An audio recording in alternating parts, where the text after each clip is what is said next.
जय परमेश्वर। देवता लोगों जय परमेश्वर। बल राजा के बाद से इन बनियों ने राक्षसी विधा का पाप फैला करके सबकी अकल को फेर करके खराब कर दिया है, जिससे इनके जाल की खबर किसी के कान में नहीं पड़ी है और ना मालूम हुई है। इसलिए मैं साध अनुपदास हाथ जोड़कर अर्ज करता हूँ कि इन सौदागर मादनान के जाल की पहचान करो और इनके जाल को छुड़ाने का बंदोबस्त जल्द करो, जब जाके सब संसार की औलाद को अच्छी तरह से आराम मिलेगा।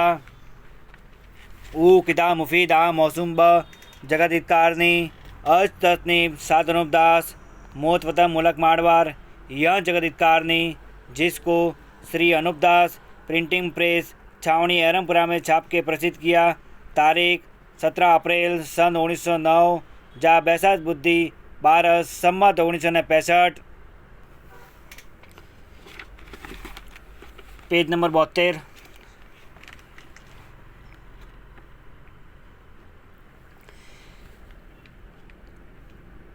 अपने दिल में यह ख्याल करके आए कि बादशाह को हम अपना पाप करना नहीं बतावेंगे तो यह हमको ज़रूर ज़्यादा सज़ा देंगे, क्योंकि अभी तो इन्होंने हमारे धर्म के मंदिरों पर हमला किया है। इससे किसी कदर बता देना चाहिए और कसूर की माफ़ी मांग लेनी चाहिए, तो अपनी औलाद को किसी तरह का दुख न होवे और जब यह बात दब जाएगी तो फिर चला देंगे और अब के बिल्कुल खबर नहीं पड़ने देंगे। सो ऐसा ख्याल करके इन बनियों ने राजा बादशाहों के आगे आकर कसम खाई कि हमको छोड़ दो, अब हम दुनिया के नाम का पाप नहीं करेंगे। जब राजा बादशाहों ने मैयर रैयत के इन बनियों की कसम का एतबार करके इन बनियों को छोड़ दिया, परंतु इन सौदागर मादनान ने छूटते ही कुछ अरसा गुजरने के बाद फिर राक्षसी विधा का पाप चला दिया। सो इन बदकारों का कभी भरोसा ना करना चाहिए, क्योंकि यह ऐसे बेईमान शख्स है कि जब इन्हों को सज़ा मिलती है जब तो यह किसी कदर पाप को छोड़ देते हैं, परंतु कुल नहीं छोड़ते हैं, और जब पीढ़ी दो पीढ़ी गुजर जाती है जब फिर दुनिया के नाम का पाप कराना शुरू कर देते हैं।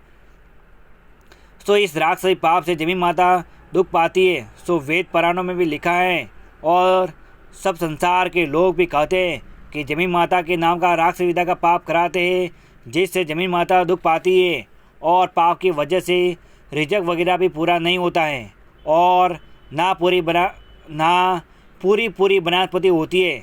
इससे तमाम दुनिया दुख पाती है, बल्कि जमीन माता भी इस राक्षसी विधा के पाप से दुबली हो गई है और उसके शरीर की चर्बी भी गल गई है।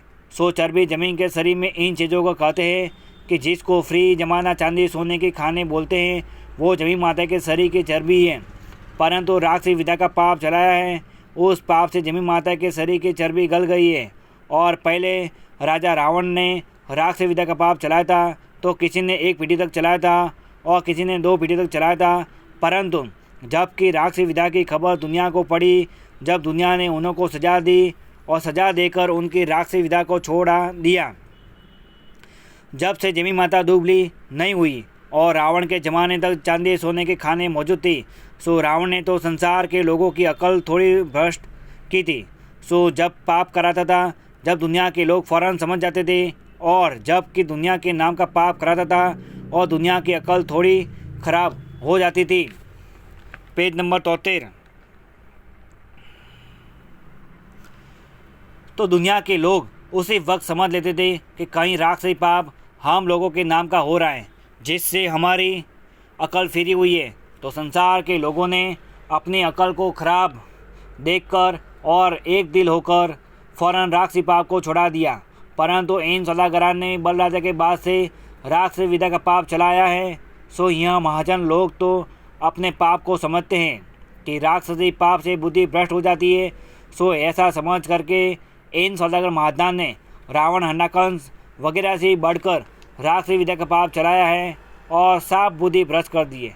और ज़मीन के ऊपर जो खाने थी वो ज़मीन के शरीर की चर्बी थी, परंतु अब ज़मीन माता बिल्कुल दुबली हो गई है और बल राजा के बाद से राक्षसी विधा चल रही है और बल राजा को मरे हुए का हाल ना मालूम कि किस कदर अरसा हुआ जब से यह बनी पाप करा रहे हैं और रावण, हन्नाकंस वगैरह तो पाप करने से डरते थे कि जो हम ज़्यादा पाप करावेंगे तो हमारी औलाद को लगेगा। इससे उन्होंने थोड़ी थोड़ी बुद्धि भ्रष्ट करी थी और इनके ज़माने में तो ऐसी बुद्धि भ्रष्ट कर दी है कि जमीन माता के शरीर की भी पहचान नहीं रही है। इससे मैं बार बार लिखता हूँ कि इस ज़माने के लोगों की ऐसी बुद्धि भ्रष्ट कर दी है कि जो आप लोग समझाने से भी नहीं समझते हो। इस बात का ख्याल करना चाहिए कि जब राक्षसी विद्या का पाप छूट जाएगा, जब जमीन माता फिर ताज़ा हो जाएगी और जो कि चांदी सोने के खाने गल गई है वो पीछे प्रकट हो जाएगी। और जिस तरह से कि आदमी बीमार होता है और फिर उसको आराम हो जाता है, जब वो सकस खाना पीना अच्छी तरह से खाता पीता है तो फिर मोटा ताज़ा हो जाता है। सो जब कि यहाँ महाजन लोग जमीन माता के नाम का पाप करावेंगे तो जमीन माता की बीमारी हट जाएगी और होले होले जमीन माता ताज़ा हो जाएगी। जब धान वगैरह भी बगैर बोए हुए के पैदा होने लगेगा और चांदी सोने के खाने भी संसार के लोगों को दिखने लगेगी। और जब दुनिया के नाम का पाप कराना छोड़ देंगे, जब राजा बादशाह को रैयत देखकर खुश होगी और रैयत को देखकर राजा बादशाह खुश होंगे और सब संसार के लोग मोहब्बत से रहेंगे और कच्ची उम्र में नहीं मरेंगे और पूरी उम्र पाके मरेंगे और जब तक कि जिंदा रहेंगे किसी किस्म की बीमारी नहीं पाएंगे। सो सब हिंदू, मुसलमान, अंग्रेज और सातों आठों वलायतों के बादशाह को इस बात का ख्याल करना चाहिए कि इस तरह का हाल दुनिया में बरतेगा। जब यह जानना चाहिए कि महात्मा ने राक्षसी विद्या का छोड़ दी है। जय परमेश्वर देवता लोगों, जय परमेश्वर। सात अनुपदास महाराज लिखी किताब जगदित कहानी 274 पेज पढ़ करके बंदोबस्त करो, जब तुमको तुम्हारी औलाद को अच्छी तरह से आराम मिलेगा। सात अनुपदास महाराज लिखी किताब जगदित कहानी 274 पेज, छावनी एरमपुरा सिंहवज 307027, मोबाइल नंबर 8905653801। जय परमेश्वर देवता लोगों, जय परमेश्वर।